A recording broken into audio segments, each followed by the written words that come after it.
We are back at it with another brewery one-on-one. In this episode, I talked to Jeremiah from Magnetic Brewing in Alaska, and we go over some of the unique nuances of opening a brewery and running a brewery in Alaska. This conversation was pretty interesting because this was the first brewery one-on-one that I had with another brewery owner that was running at a similar capacity that I am. We go over running a small brewery with a small captive audience, the evergreen challenges of scaling a brewery when you need to brew more beer, and some local laws that make it pretty tricky to operate a brewery in the traditional way that you would expect from the on-site events brewery experience. So without further ado, let's dive into this interview that I had with Jeremiah and pick his brain about what it's like to run a brewery in Alaska. Awesome. First of all, thanks for checking out the channel. That's cool. And second of all, thanks for jumping on this call. So this is going to be a little different than the previous ones that I've done, where I'm kind of like talking to people that are interested in starting a brewery, and you already currently have a brewery. So I was thinking of diving into this with, I had a couple of questions for you, and then feel free to ask me any questions as well. But figure we could just have like a little open dialogue about running a small brewery. Yeah, definitely. I believe we're about the same size. Cool. Well, why don't you go ahead and introduce yourself, and then give me a rundown of your brewery. Yeah, I'm Jeremiah Christian. I run Magnetic North Brewing in Anchorage, Alaska. It's a 2-barrel operation. And I'm running 1-barrel fermenters. So it's a little small operation, but I do have I purchased a food truck, so I do have some food options. But yeah, Anchorage is a pretty interesting place. We got about it's been decreasing, but we're down to about 260,000 people, and it's the biggest city in the state. Yeah, been operating for about 4 years coming up. Okay, cool. Excuse me. So you said 4 years. So what year, just to clarify, was that 2020 or before 2020? Yeah, so I opened up in April of 2020, and how I wanted to originally start this was a teaching kind of a brew your own situation. And I was going to do it part-time, just teaching people 5-gallon classes. One of the many weird law regulations is you can't sell more than 5 gallons per person per day. And homebrew classes are 5 gallons. So I set up the business to teach classes, and then you get to take that beer home in cans. So yeah, cool. And just it's Magnetic North Brewing, right? yeah, Magnetic Okay, North. cool. Plug Magnetic North. Make sure everybody knows. Check them Thanks. out on social media, and you have a YouTube channel. I do. Yeah, it's not as robust as yours, but yeah. Hey man, it's all good. Got to start somewhere, right? Yeah. So you started off to initially, I guess you had just a 5-gallon system, or did you have your 2-barrel brew house that you would then give No, 5 gallons? I had are you familiar with the Robo Brews? They're Mm-mm. basically all-in-one electric brewing, so they're 9 gallons. You get a true like 5 gallons out of them, and we're just fermenting carboys. But in March, there was the full lockdown, and so it was no people in, no indoor sales, so you had to do everything to go. So I couldn't bring customers in. I had to have a pivot really quickly. So I was doing 10-gallon batches, and then canning them and selling them out the door. It was dark times. It was Yeah. pretty No, brutal. I during the pandemic, I was running a brew pub here in Austin, and the number of times I said the word pivot and the number of times we changed our service model was ridiculous. So I feel you. That was tough times. Yeah. So what got you into brewing, and why did you start the brewery? So I ended up I was in the Navy. I got stationed in San Diego in 2010, and I just saw everybody, that was popping up, all the different types of craft beer. I grew up in northern Minnesota, where it's Milwaukee's Best and Keystone all day, right? Yep. Uh, and I was like, oh, what is this? And I just thought it was so cool, to, create different stuff. You basically, in the kitchen, as it were, making up new meals, new beers. I just, yeah, fell in love with it. And then what are you from Alaska? No, I grew up in this little town called Frazee, Minnesota. It was like a couple hundred people, but I did a lot of the trade jobs. Yeah, joined the Navy. Ended up getting stationed on the East Coast. Had to fulfill my service over there, a bunch of deployments during Operation Iraqi Freedom, all that kind of stuff. But yeah, once I got out, was like, oh, how far can I get away from Florida? And Alaska is the farthest that you can run away. Yeah, definitely in the United States for sure. Yeah, um, so you went to Anchorage and was that the intent the whole time? it was. Yeah, so I popped into college for business, a business degree, like associates. I ended up not getting a lot of value out of that, so I dropped out of the college, and worked for one of the liquor stores to get the retail feel of the industry, and then I worked for a winery up here uh, for a couple years, and then didn't make enough money, so I went back to being a welding inspector, or trade jobs, and piled up some cash, and then decided to start this at the wrong time. All right. So Yeah. that leads me to pretty nicely into the next question, which is, what were you expecting when you got into the beer industry? Uh, yeah. So I was just kind of expecting to. You said it really well on one of your videos. You just wanted to make a product, make beer, and then sell it and have people enjoy it. I, I like every single style. I like, the freedom that comes with owning your own business, and lack of freedom, I guess. Yeah. But yeah, I kind of I just wanted to work for myself, and I thought I could be um, more successful than just getting a W-2. Cool. And how, excuse me, I got something in my throat. How has that expectation changed with, or I guess expectation versus reality since starting the brewery? Has anything been like eye-opening to you? Because it doesn't seem like you had any professional brewing experience before. Um, No, I applied to all the breweries in town, and yeah, they all said, because I didn't have experience, that they wouldn't hire me on. But yeah, the learning curve is so dramatically steep. Especially when you're doing everything yourself. When you have a team or backers or something like that, you can lean on those guys. But when it's all you, um, it was much more difficult than I expected.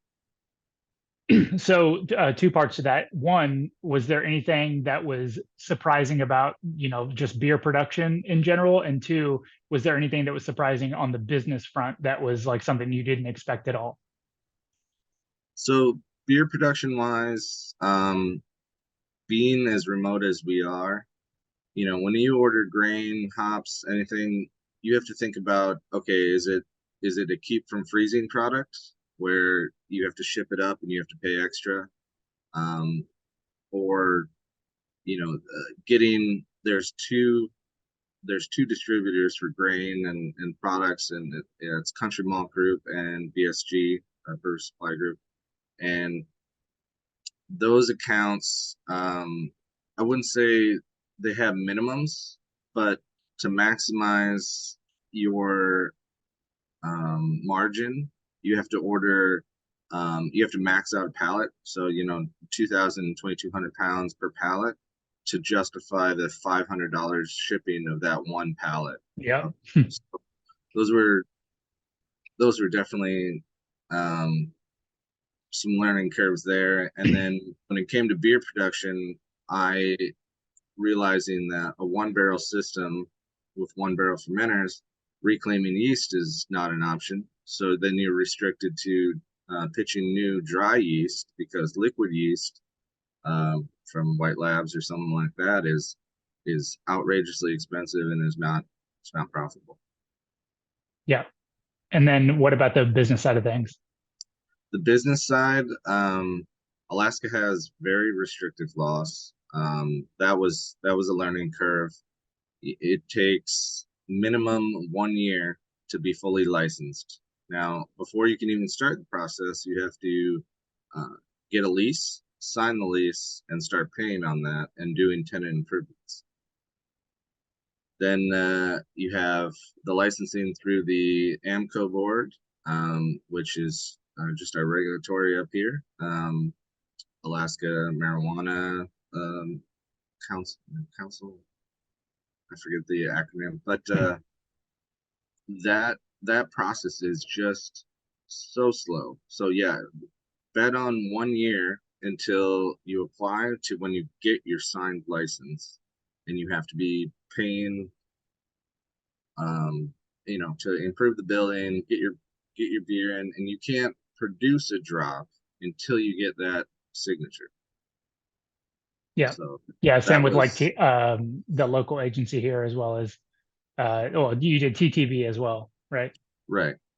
TTB Yeah. was actually the easiest Yeah. thing, the whole thing. I don't know what month you applied, but when I applied for the license for Tanglefoot, it was in like I think it was in like October of 2020, like right when COVID was just like booming. And I got my first license in like 2 weeks. It was insane. So that was really nice, really nice. And so you kind of touched on some of the restrictions and the oversight in Alaska. What's the beer scene like up there? It is it's kind of wild. Since we don't have your 100-degree temperatures, a lot of the beers that we have are very high gravity. You're not the market up here, if you're not doing like imperial stouts and barley wines at 12% and above, you're not even competing with the other breweries. So, Really yeah, interesting. yeah. So what's your best-selling beer? Uh, hazy IPAs, just like Okay, the yeah. the So rest of hazies are still a thing up there. All yeah, right, cool. yeah. But it is interesting that a lot of the breweries play it safe with classic styles, where it's just like some lagers, but mostly just pale ales, wheats.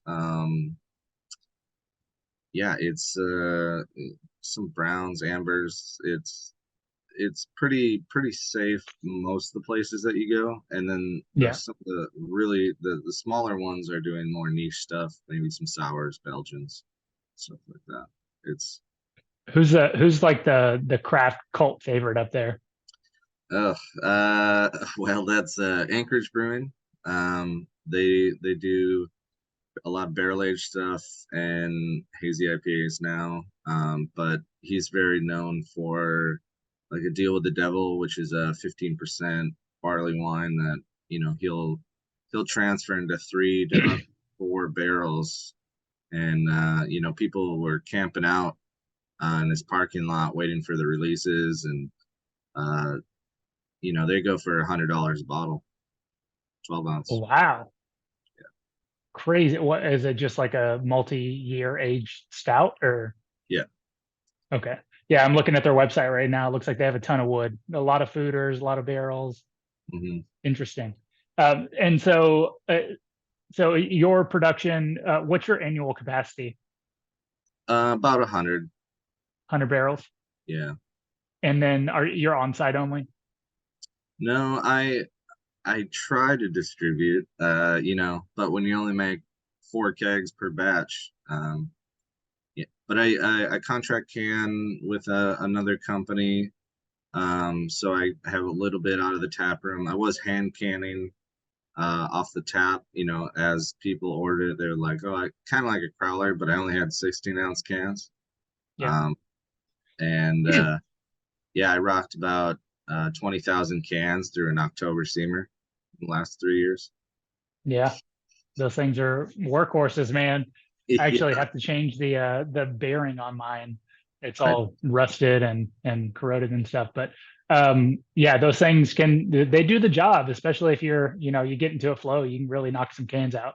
yeah, Um, so you're primarily on site though, right? Like taproom hours, are you open yeah. a handful of days a week or Yeah, I was Wednesday through Sunday. They do have an 8 p.m. cutoff law for all breweries. And so you can really? only, it just changed January 1st, so you can be open till 9.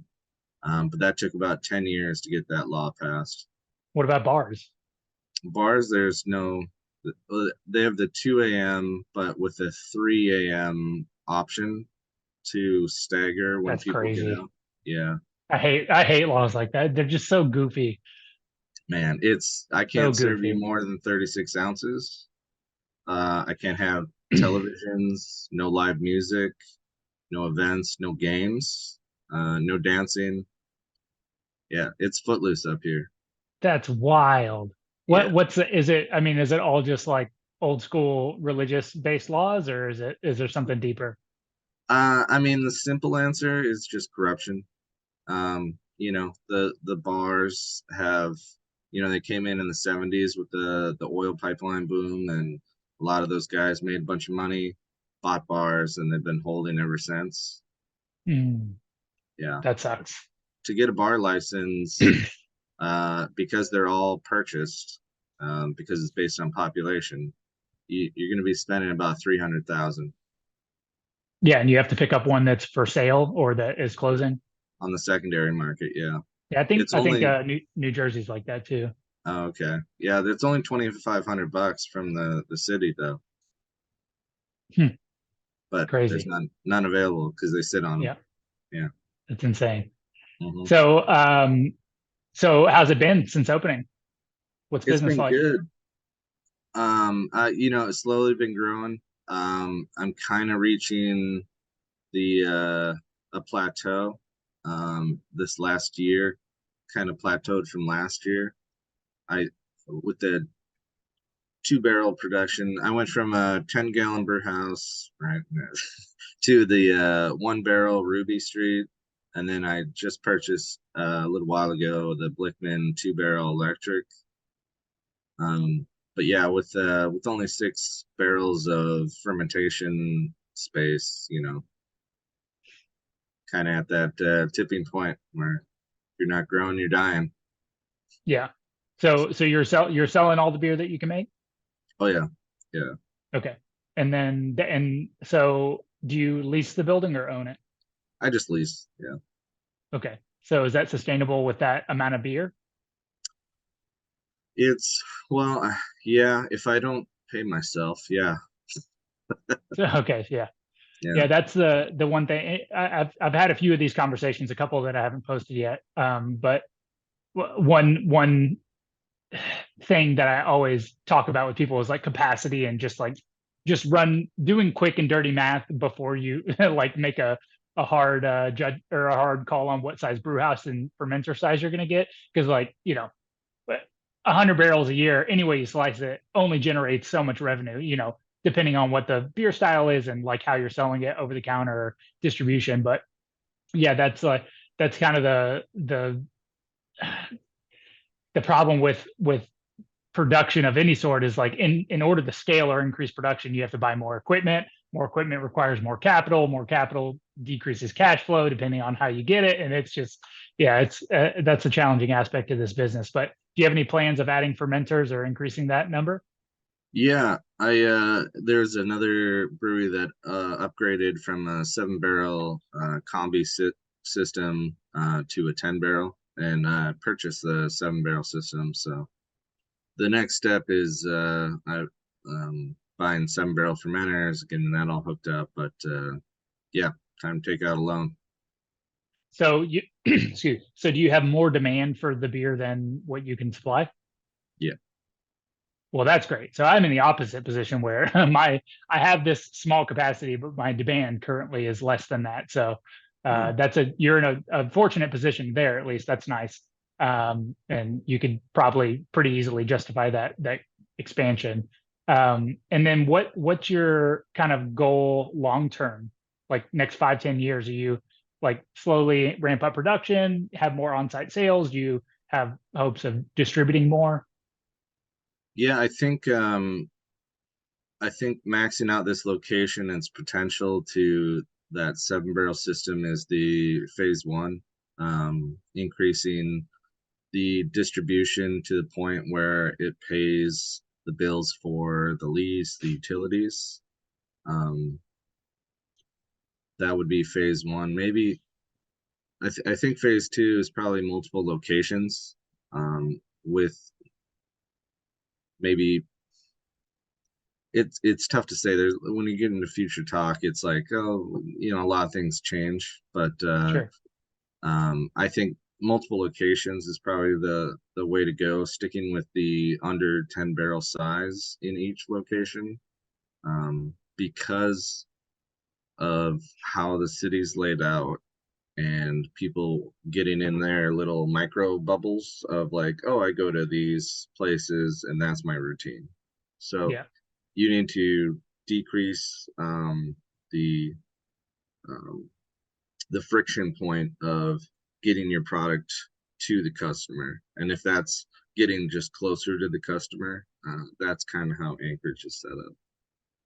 Yeah. Cool. Yeah, The Go ahead. Sorry. oh, sorry. The time of, in my opinion, the time of getting tap handles in restaurants and cans on shelves is kind of past. Like, all the shelves are taken up, all the tap handles are spoken for.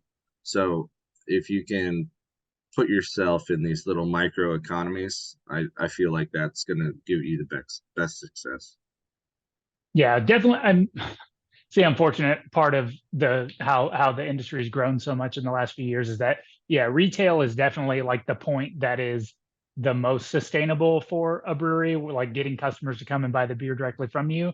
But one thing I see, um, with that, like with the multiple locations, I've thought about that for Tanglefoot specifically, and just kind of like doing just running through a simulation of like what business model actually is still sustainable and scalable in this industry. And I definitely think the multiple small locations works. But one thing that I've toyed around with is like having centralized production and having like satellite tap rooms, because like the manufacturing in general is like economies of scale. So like your grain distribute or your grain ordering and lease space and all of the costs that add up to having a manufacturing facility in a small place is just so much less efficient, like at each location. But if you have that one like big production facility that then sends the beer out, I think that's much more, or at least much more margin at that. But Yeah. I don't know what the laws are like for that. So I would agree with you if I was in the lower 48. Now the oh, disappeared. Oh, there you go. Yeah, sorry. Yeah, so a larger manufacturing facility makes sense because you have potentially unlimited customers nationwide, right? You can go, your city, the surrounding cities, Texas, and then reach out to other states. It does not make financial sense to grow a too large of a production facility for Alaska, because shipping from having the grain shipped up to Alaska, make the product, and then ship it back down, that's it's really cost prohibitive. But yeah, I see what you're saying.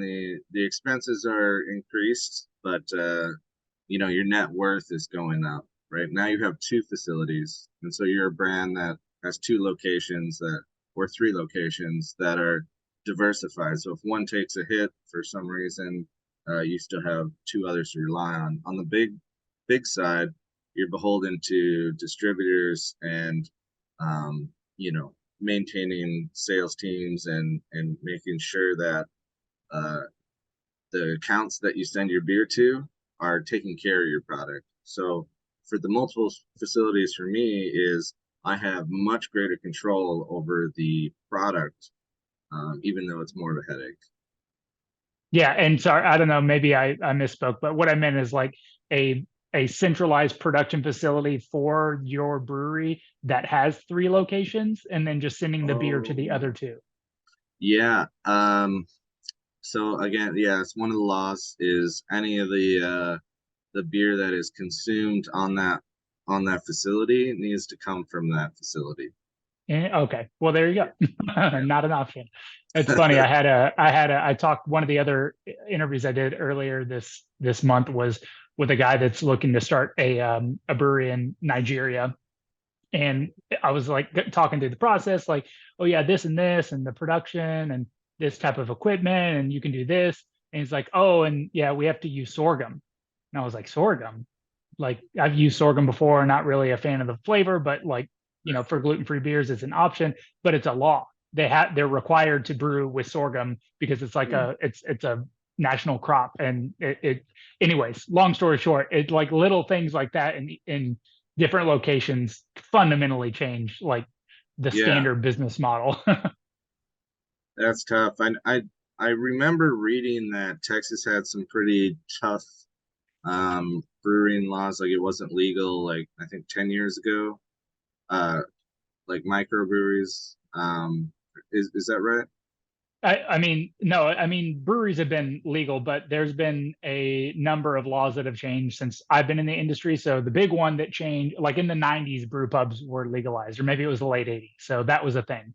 And then the big one when I got into the industry was in 2013. Breweries were allowed to sell beer by the pint. So up until 2013, if you went to a brew, like a manufacturing brewery, not a brew pub in Texas, they had to sell you a glass. You pay $20 for a glass and you get 4 tokens, and they give you free beer.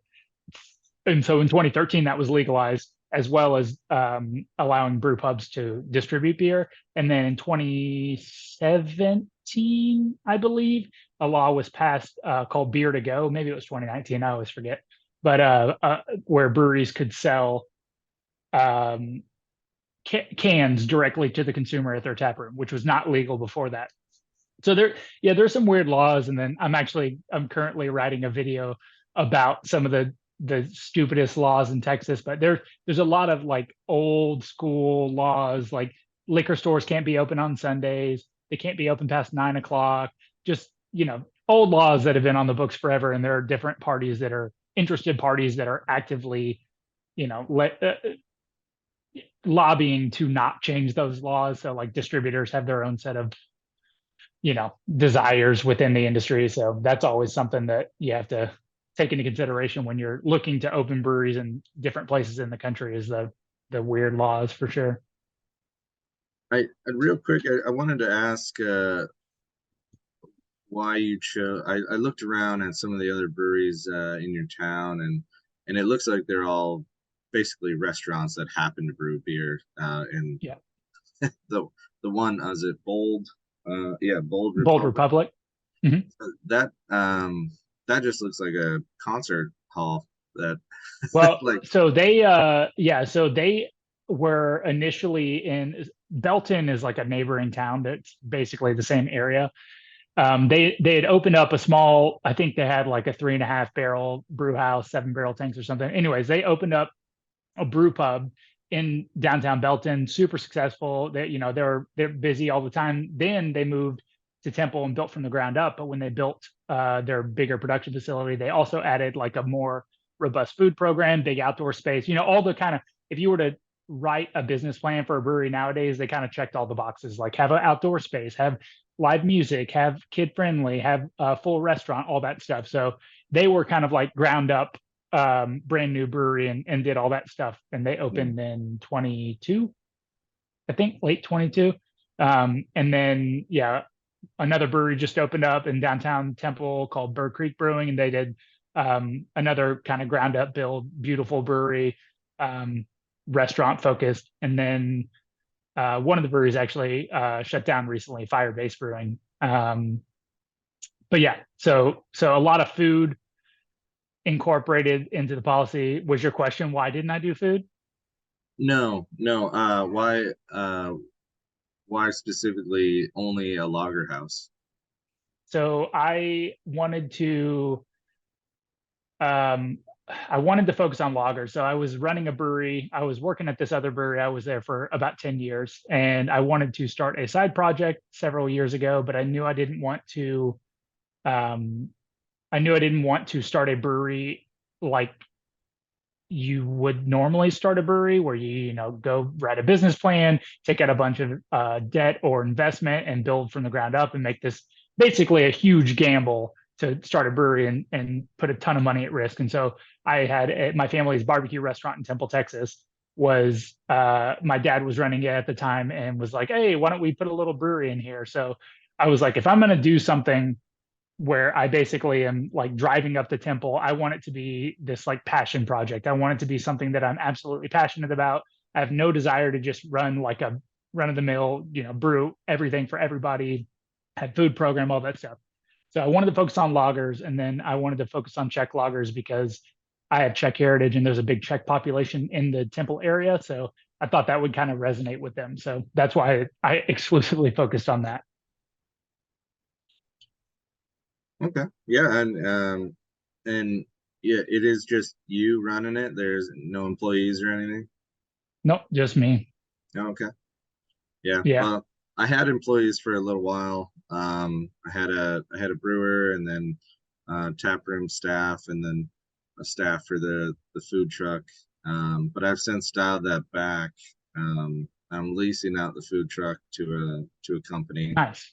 Nice. and then yeah, the employees that I had just uh, they one moved out of state, and then the other just got different jobs. So I was like, well, I'm still small enough where I could just do it myself again and try to bank some money, but real boom and bust up here.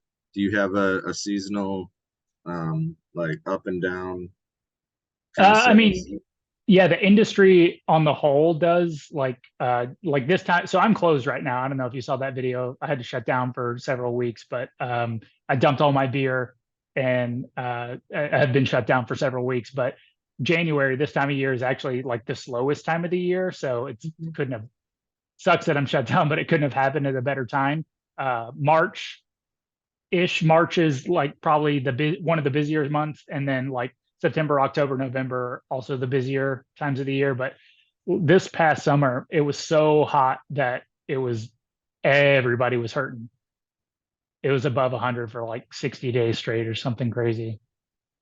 It's 12 degrees outside up here, so Yeah, it was like 17, 16 degrees this morning, which is very cold for Texas. So yeah.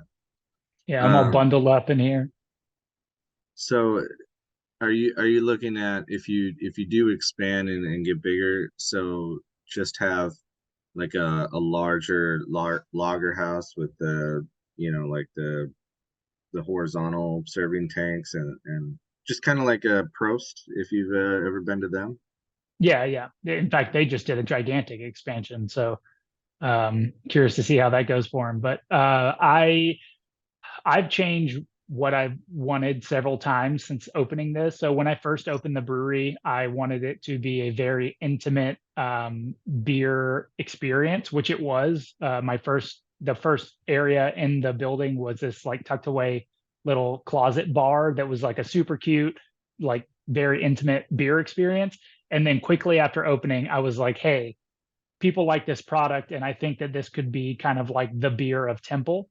And so was, you know, for the last year and a half, 2 years, have been really considering what it would take to do that, you know, increase production, increase distribution, get beer out into the market. And then recently, in the last like 6 to 8 months, have been going through a very introspective period about what I want to do with the brewery and in the industry specifically, because my goals have kind of changed. I want to make money now. I know that that sounds You and kind me of both. I know, yeah. So that sounds kind of goofy to say out loud, but one thing that I've noticed since being in the industry is a lot of people don't necessarily prioritize that. And there are clearly like tons of successful breweries that do make money, but a lot of times people are just like content with just being able to produce beer and sell it.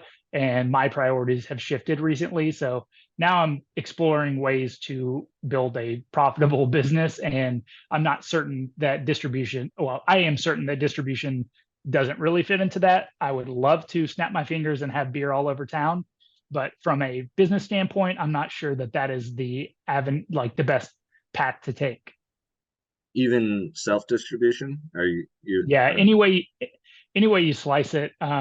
Also, just a heads up, there's 2 minutes left, and then I'll send you yeah, another link and we can do it sure. again. But anyway, like you run the numbers, the margin on beer, distributed, self-distributed or not, is just very low. And then the amount of money that would need to be invested to make it a sustainable amount of beer production to justify doing distribution, it just is like it's just more money and more money and more money into infrastructure and tanks. And that's, I don't know, that is just like, it's disheartening because I want to grow, I want to do all those things, but just constantly got to put more money into it. I've struggled with that as well. That's why I didn't. I've done everything myself, built walk-in coolers and all this stuff. But it's like I've had to this last year sit down and it's like, okay, do I want the full amount of the pie that's very small, or do I get a smaller slice of a larger pie? I've been back and forth on it, but Yeah, so. yeah, expand on that. Well, it took me a while. It's been a few years, and I think what I had to do was drop some of my expectations, how I think this, how I wanted it to go versus how it is going. Because in the beginning, I was like, oh, I want to be 100% in control, and I wanted to do this, this, and this. But if you're undercapitalized, like if you don't have a large amount of money or pool that you're pulling from, you have to make kind of compromises. And I want to pay myself. I have a goal of getting $100,000 a year salary. Like that's the goal. It's been years of me giving myself like 20 grand a year. Yep. But and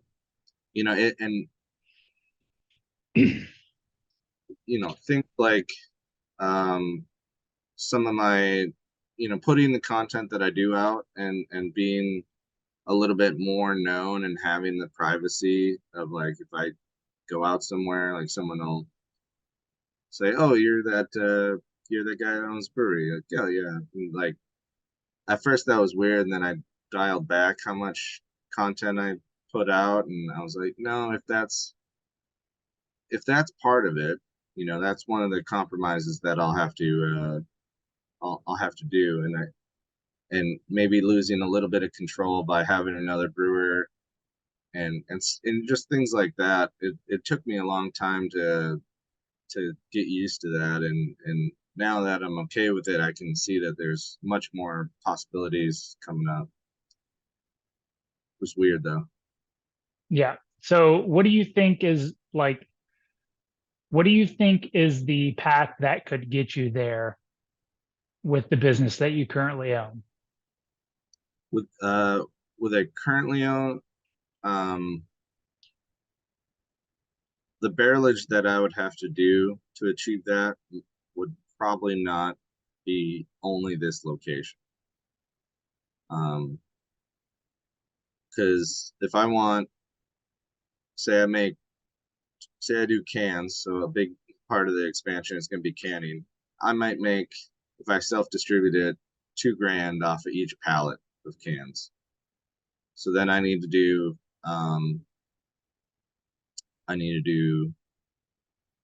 50 pallets, and that's 6 barrels a piece. Um, that's 300 barrels per year just to justify my salary, and that's not including other people's salary, all the other costs that come along with that. So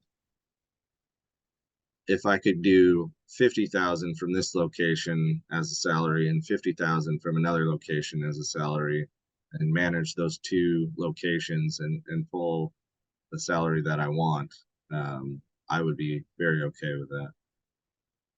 Okay. Yeah. Do you think that I mean, that sounds like more of a distribution aspect of it. I Um, was just trying to justify my salary. yeah, yeah, for sure. I'm just, so like, is that what you're, like, if you could snap your fingers and have the ideal business, is that the business that you would have? Is like 2 locations that did X amount of production that sent out um, a large amount of beer into distro?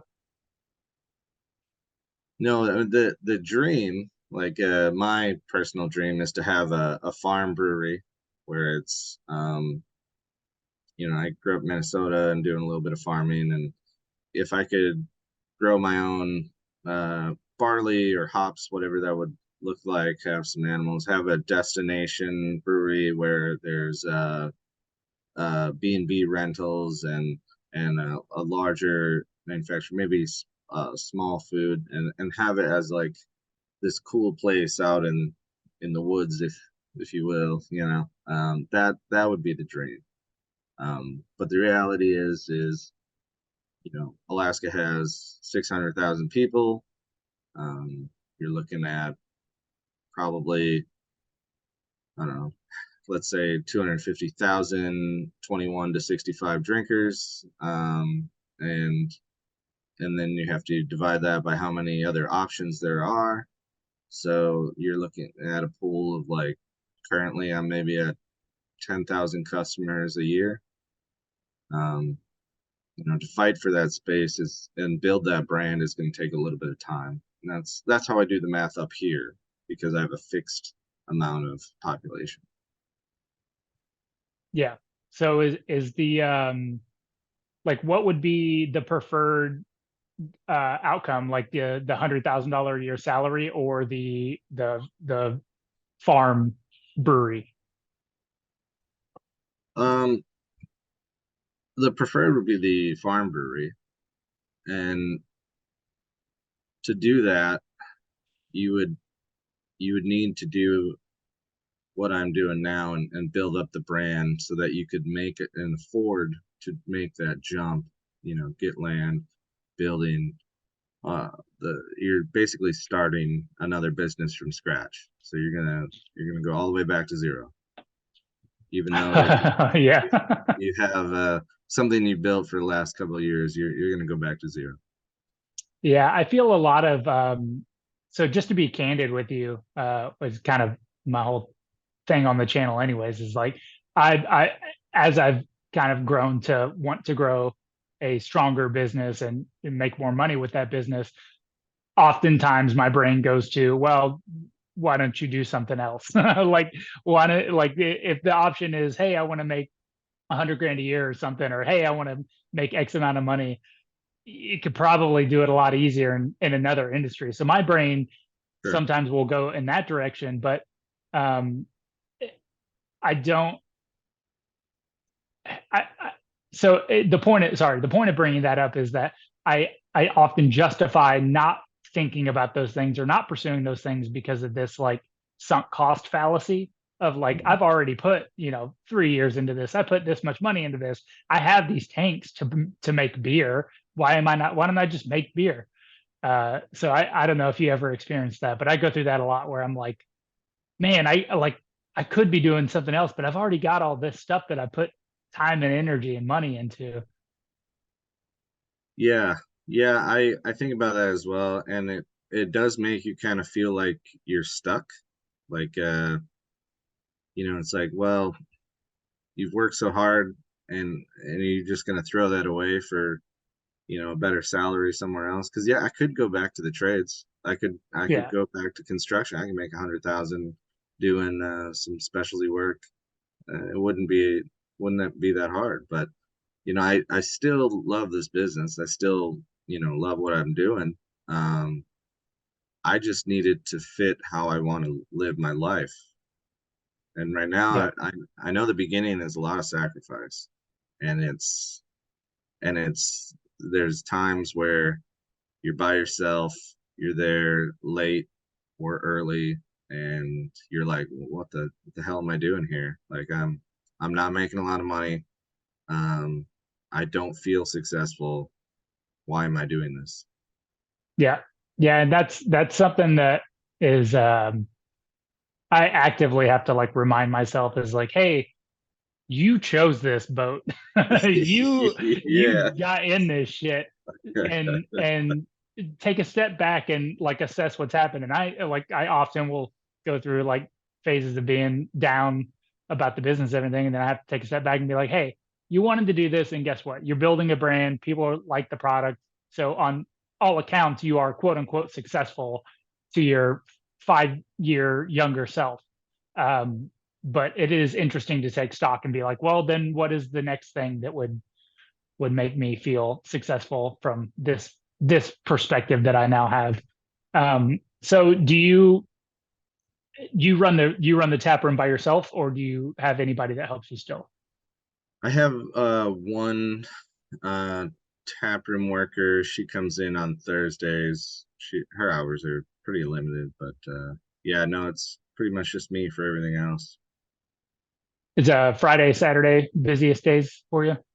Friday nights tend to be the most consistent. Saturdays are hit and miss, because you have football season, you have events, you got everybody's always doing, man, like concerts or markets or something that'll draw them over there. So it's definitely hard to predict, what the month's gonna be like. You don't have this solid revenue number that you can pull from. Yep. Do you So see so you've only been doing it for about 4 years, but do you see any changes in the market and the demand for beer up there? yeah, people are really feeling the pinch point of inflation.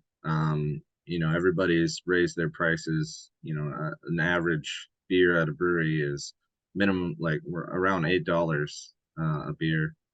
Um, costs are high up here. Like a Big I was Mac's going to say it's probably eight, much more yeah, expensive in general, but yeah, a Big Mac is like 8.50. So uh, or a gallon of milk is like $5. So it's a lot, but you know I have seen a lot of different trends. I think Alaska's always been about 5 to 10 years behind lower 48, and I'm seeing people now switching back to lagers and easy drinking beers, and I'm I'm working on a Czech lager program to be a loss leader. So I'm going to try to offer that at $5 a pint. The classic tankard and Luker handle. It's actually because of your videos. nice. Oh, So dope. Cool. I was like, oh, that's a brilliant idea. Like nobody up here does that. And Sweet. and when you were explaining it and you did that video about Prague, I was like, oh, it is more of an experience. Like you're not just filling up a beer. There you go. It's how do you want it poured? Three different ways of pouring it. And I think I think that will justify people wanting to come out and have that experience. That's just a little bit more than going to the liquor store and picking up your beer. Yeah. Yeah, for sure. That's the industry has been going through a little bit of a rough patch the last couple of years, but specifically recently we've seen a lot of closures down here. I don't know if you've seen the same up there, but yeah, numbers across the Oh, board, specifically in distribution, have seemed to take a hit. is there any opportunity for you to come in and pick up one of those locations? It's so I mean potentially, but so what's been happening a lot here is, and I've talked about this a little bit in my videos, but like a lot of breweries are pivoting or at least adapting to where they're focusing more on site, right? So like people are building out nice tap rooms, getting more people to come out, having events, music, things like that. But then that is a response to seeing, the higher margin from the retail sales, but also in conjunction with the decrease in beer sales, or at least the increased competition in the beer market. Like you were saying, all the taps are spoken for. For every tap that's on the market that has a static tap, if that tap handle goes away, and there's actually a really good example of a long-standing brewery that just closed here in Austin, like all those taps, they were everywhere around town. There's 50 breweries that are trying to get that tap. They're wanting to be the replacement. So there is an opportunity, but it's so competitive that expecting like a large amount of beer volume in at least in the tap handle space or shelf space, if you have cans, that's a tough business. Like the margins stink, and it's incredibly difficult to like maintain those placements. So that's yeah, again, that goes back to the point of why distribution is not that interesting to me anymore. There was a period where I was like really like, dude, I can do this. I can outwork these motherfuckers, and I can go out and get these tap handles and make it happen. And I've got good beer, and it's a mature market now. So it's for every tap handle out there, there's 50 other breweries that are wanting to get it for sure. So it's tough. Have you seen any creative niches that you could capitalize in Texas? So, well, Tanglefoot is what I thought was that. I thought that would be a big enough differentiator. And to be fair, I haven't done a very good job of really blasting it out in the community, like marketing it in the city specifically. Because I live in Austin, which is an hour south of Temple, where the brewery is. And so I don't spend a lot of time in the city. So that's a disservice to myself and the business. But outside of that, the beer scene in Temple is, Temple is a population of like 80,000 people, and we have, up until recently, we had five breweries. Five breweries.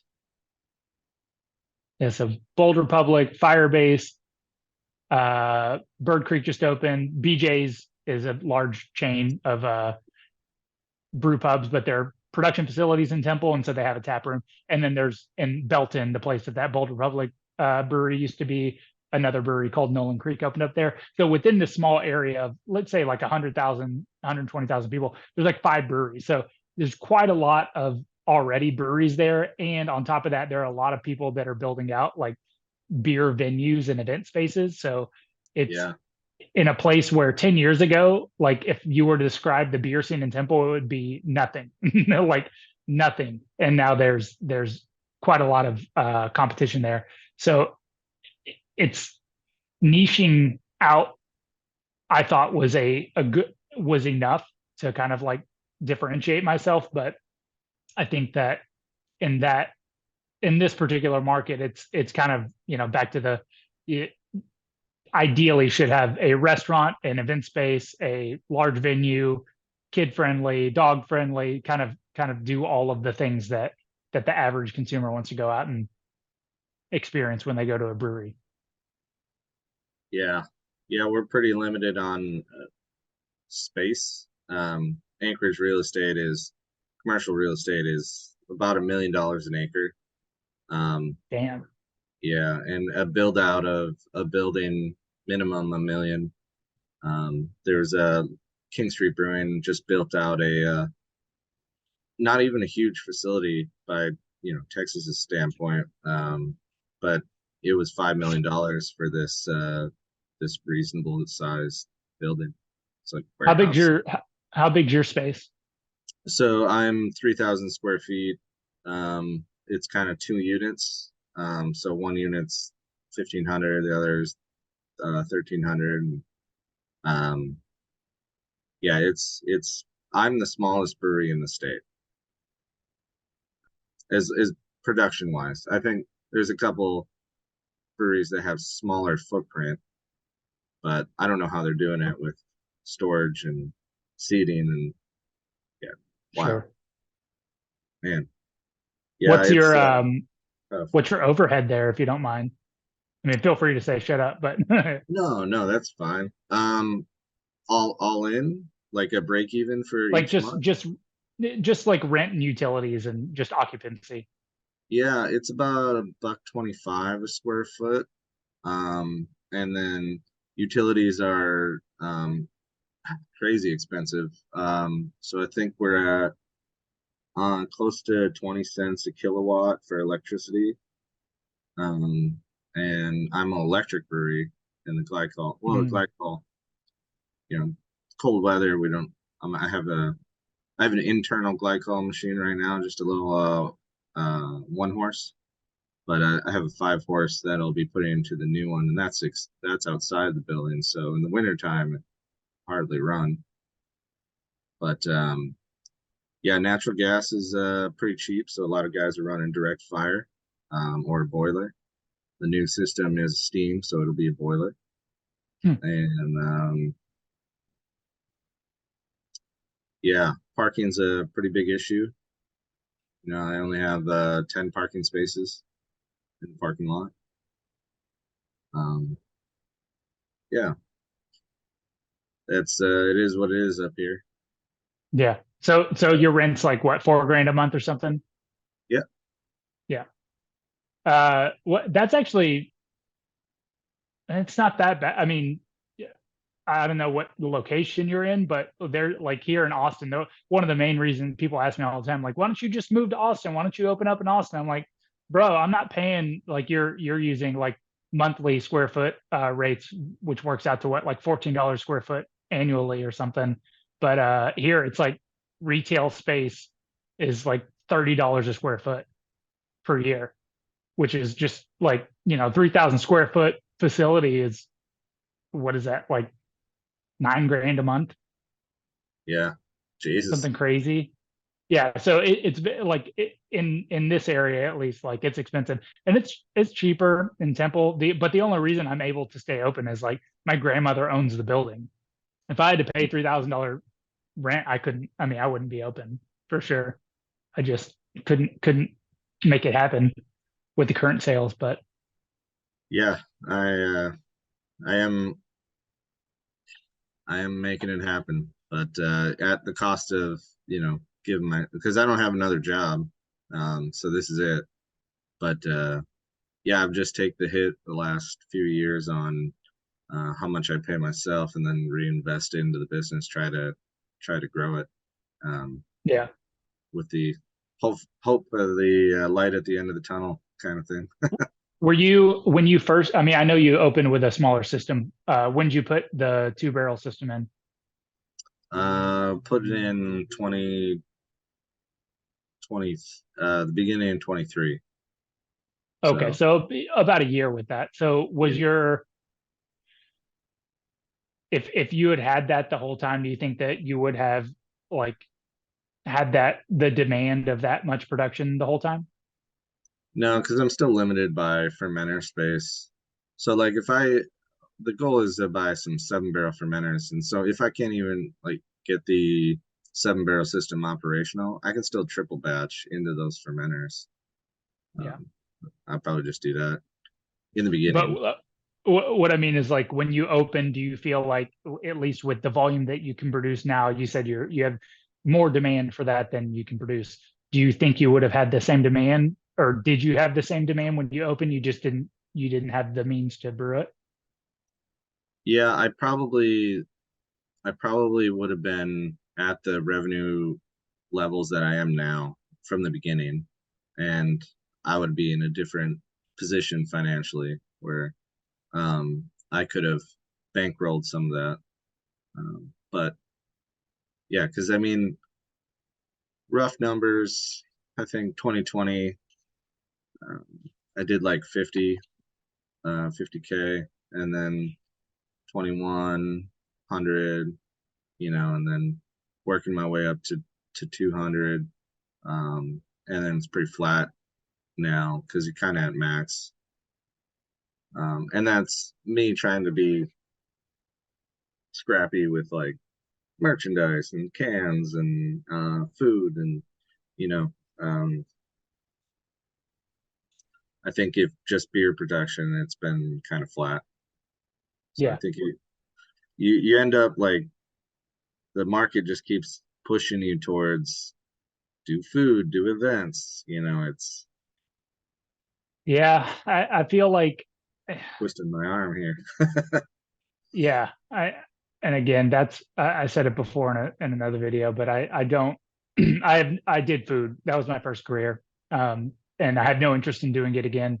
But um, the direction that the industry is going, and kind of like what the consumer expects from a brewery experience, is that kind of all-encompassing thing, which is, not trying to fight against it and change people's perceptions about what it means to go to a brewery. But yeah, it's kind of like, I don't want to end up in 10 years running a bar restaurant. That's not my goal. So if there isn't a viable path to achieve something that is like outside of that, but still producing beer, then yeah, I don't want to entertain that myself. Um, but past year was weird. This upcoming year is going to be weird for sure, with election and everything that always throws stuff off. But we'll see what the future has to hold in the next couple of years. Yeah, maybe I don't know. From the outside looking in, it seems like maybe you having a big enough system on a piece of property out somewhere might be the best solution for you. Your house is attached to a large garage, and you produce however many barrels you want out of there. Yeah, I mean, that'd be cool. Yeah, I would, uh, finding a piece of property that would be like cheap enough for that, especially in the Austin area. Like I absolutely love where I live too. So that's like a big thing Oh, really? for me. The reason that I didn't move to Temple was like, I want to live in Austin where I live. But yeah, that I've seen a couple of people kind of go in that direction. And I think that kind of like farmstead model that you were alluding to is definitely that fulfills that kind of beer. It scratches that beer itch of like, I can make beer, I don't have to commute, I get to do it here on site. And then maybe the salary isn't the most important part in that example. But yeah, we'll see where it goes from there. But the plan for 2024 is definitely like grow the in-house sales, and try to push out as much beer as I can through the taps, and yeah, see what it looks like at the end of the year. I did I saw that video where you had to dump. You said your heat exchanger. I have the exact same. Well, I have a similar heat exchanger that's brazed. One thing I do in my process is, as I'm whirlpooling, I run the heat exchanger in line, so I hot kill everything, Yeah. and that really helps. Yeah, it's still CIP in after, and it sits open to the air. I've been thinking about maybe putting coins on it so that way it's sealed after I CIP, but right now I Yeah, haven't had. that I do that too, but it's exactly that last part. I noticed that when it's so weird, because every other heat exchanger I've worked with is you don't touch it. It sits there. You do a CIP and you rinse it, and that's it. And it sits there. But what I was finding is that the yeah, there's obviously still water in it. And so if there's anything that is like potential growth medium in there, it has, I mean, it can, if it just sits there for 2 weeks and it's not like sitting with sanitizer solution in it, it just, yeah, has the potential for something to grow. So I think that is definitely what was kind of the culprit, and then the yeast management and practices and stuff around it. But yeah, I was curious about that, potentially capping it. But the thing with mine, I don't know if this is the same with yours, but mine's a copper, as copper plates or brass, whatever it is. And I used to sanitize with chemical, and then I switched back to paracetic, and paracetic eats that stuff away, turns it blue, corrodes it. So couldn't do a chemical sanitation. So that's where I think a lot of the stuff kind of all snowballed and compounded. And Yeah, you could look at you know, taking a tri clamp and pushing CO2 through it and then Yeah. capping it with a coin, then it's a pretty sterile environment. Nothing can grow in that CO2 environment.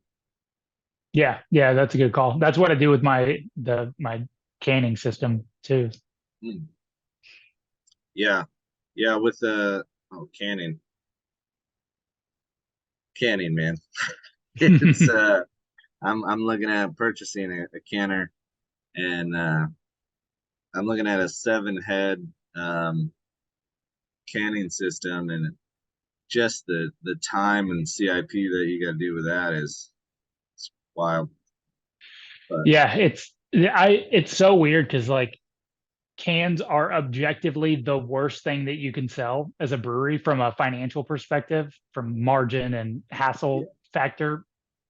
But it's the thing that everybody wants. Like brewers want it, salespeople want it, accounts want it. Like everybody wants cans, and they're just like the most. They just have the most issues. Like canning lines are always broken. They always have issues with them. DO parts misaligned, seams not being correct, and labelers. labelers, all of that stuff. Yeah, cans are a mess, but I do love having beer in 6 packs for sure. It's nice. Yeah, at least they have more single head micro canners available now than they did 10 years ago. Oh yeah, even like 5 years ago, before COVID happened, there was like the options for small in-house canning solutions was almost nothing. It just it was like, yeah, 4 head filler, which your option is 150 or 150 grand was Yeah. like the minimum that you could get into it with. And then you said you're mobile canning, people are doing it for you. No mobile canning. I actually have to bring it over to another facility and use his canner. Oh, It's a okay. pretty good one, but I'm doing it in kegs, so the loss is quite a bit. Kegs heat up and break out, and it's not like kegging off a bright. It's not very efficient. Yeah. Yeah, kegs are definitely a pain. We used to do that during the beginning of COVID. We would take at the other brewery I ran, we would load my car up with kegs, drive them in the 100-degree Texas heat down to American Canning. I don't know if you bought anything from them, but Yeah, that's where yeah, I've purchased cans through them. yeah. So they are in Austin. So we would drive down to South Austin with kegs in the back of my car, drop the kegs off. They would load them on a pallet, take them in. They'd fire up their canning line. They'd can them all. They'd put them in a stack, and then we'd come pick them up in my car, drive them back. It was just like the amount of effort that it took just to get like pretty much the only option of beer that we could sell at the time. So it Yep, was that's necessary, but yeah, that's where I'm at. That's what I'm doing right now. Yeah, yeah, it's it's a not lot. ideal. It's a lot. Well, Well, this one's yeah running out of time as well. yeah, But I was just gonna wrap up with what I'm gonna do for 2024, and then I answered all the questions that I had too. cool. Yeah, give it to me. Well, I know you're just Czech lager, but I end up doing so many different styles, and one style that isn't really, well, two styles that I'm gonna shoot after that aren't represented up here are the smoothie beers, so the pastry sours and pastry stouts. There's nothing like that up here, so I'm gonna really buckle into 24 and get a lot of fruit, marshmallow fluff, vanilla Yeah, bean, all the get it. all the keywords that are hype words. Throw it into throw it into a beer. I like Nice. the challenge of not knowing or never brewing that style of beer, and then it feels really good about nailing it. Sometimes, like most of the time on the first time, I can get really close, which is great. But just the amount of I have 12 taps, and I probably produced 40 different types of beer last year. Damn. Well, when you're brewing 2 barrels at a time, it's like, Yeah, but still, I mean, that's a lot. I mean, a lot of inventory management, recipe development. That's yeah, yeah, I have a lot. 5 different yeast strains. It's yeah, but I'm pitching new every time. So I can yeast management. I have a brink that like one yeast that I use for hazy IPAs, the London Fog. That one I reclaim, but yeah, it's I think 2024 is going to get weird on It's beer definitely going to styles. get weird, yeah. Yeah. For a lot of reasons, but I hope that's good for you. And the clientele is up for it and enjoys it, because that's fun. You try out some new and wonky stuff and get the repeat business in there. Yeah. Yeah, I'll try to make some more videos now. Yeah, man. Try to keep up with you. Hey, come on, bring it on. I'm into it. I'll check out more of I watched one or two of your videos, but I'll have to keep a tab on your channel and see what you're doing up there. But thanks again for jumping on the call. It's always fun chatting with people in the similar situation. Weird stuff going on in Alaska, but I think for the most part, similar circumstances. Yeah. Yeah. One last thing is you're the second smallest state. Just putting that out there. Oh yeah. No, heard. Yeah, or Geographically. second For biggest. sure. Second biggest. Or second biggest. Yeah. That's right. Yeah. Just wanted That's to fine. Yeah. That's fine with me. It's right. It's 17 right now, but it'll be at 60 tomorrow. So enjoy the cold. Fair. All right, man. All right, man. Yeah. Good to meet you. Have a good day. Yeah, you too. Take care. So that was a conversation with Jeremiah from Magnetic North Brewing, and that was pretty interesting. I really enjoyed connecting over Zoom and talking about a lot of the same problems that I have in my small brewery, and they are thousands of miles away. So different area, not too different story. But I wish him all the best in scaling the brewery and getting more capacity so that he can fulfill that demand that he has in his area. And also, here's to hoping that Alaska changes their ridiculous laws and allows breweries to stay open later and have music and events.